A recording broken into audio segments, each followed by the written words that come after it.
नमस्कार दोस्तों, कैसे हैं आप। उम्मीद करता हूं कि सभी मेरे भाई स्वस्थ और मस्त होंगे। तो दोस्तों, बहुत बड़ी खबर आ रही है कि अभी अभी पावर स्टार पवन सिंह पहुंचे आकांक्षा दुबे के घर। जी हां दोस्तों, जैसा कि आप लोग अपने मोबाइल स्क्रीन में देख सकते हो कि किस तरह आकांक्षा दुबे की मां पावर स्टार पवन सिंह को पकड़कर रो रही है। तो दोस्तों, ये बहुत बड़ी खबर है कि पावर स्टार पवन सिंह आकांक्षा दुबे के घर पहुंचे। तो दोस्तों, इससे पहले भी कुछ स्टार्स गए थे आकांक्षा दुबे के घर, जैसे कि दोस्तों अक्षरा सिंह, तुषारकर, मधु, रितेश पांडे और दोस्तों आज पावर स्टार पवन सिंह भी पहुंच गए आकांक्षा दुबे के घर। तो दोस्तों, पावर स्टार पवन सिंह ने आकांक्षा दुबे के घर काफी टाइम रहे और उनके परिवार वालों से इस विषय में काफी टाइम बात भी की है। और दोस्तों, जाहिर सी बात है कि पावर स्टार पवन सिंह उनके घर वालों को कुछ न कुछ मदद किए ही होंगे। तो दोस्तों, आज पावर स्टार पवन सिंह आकांक्षा दुबे के घर जाकर सबका दिल जीत लिए।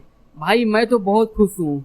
मैं बस यही कहना चाहता हूँ कि स्टार हो तो ऐसा। तो दोस्तों, अभी दबंग स्टार खेसारी लाल यादव अभी आकांक्षा दुबे के घर नहीं गए हैं। तो दोस्तों, आप लोगों को क्या लगता है कि दबंग स्टार खेसारी लाल यादव आकांक्षा दुबे के घर जाएंगे या नहीं जाएंगे? हमें कमेंट में जरूर बताएं। तो दोस्तों, इस वीडियो में बस इतना ही। फिर मिलते हैं एक नई वीडियो में। तब तक के लिए धन्यवाद दोस्तों।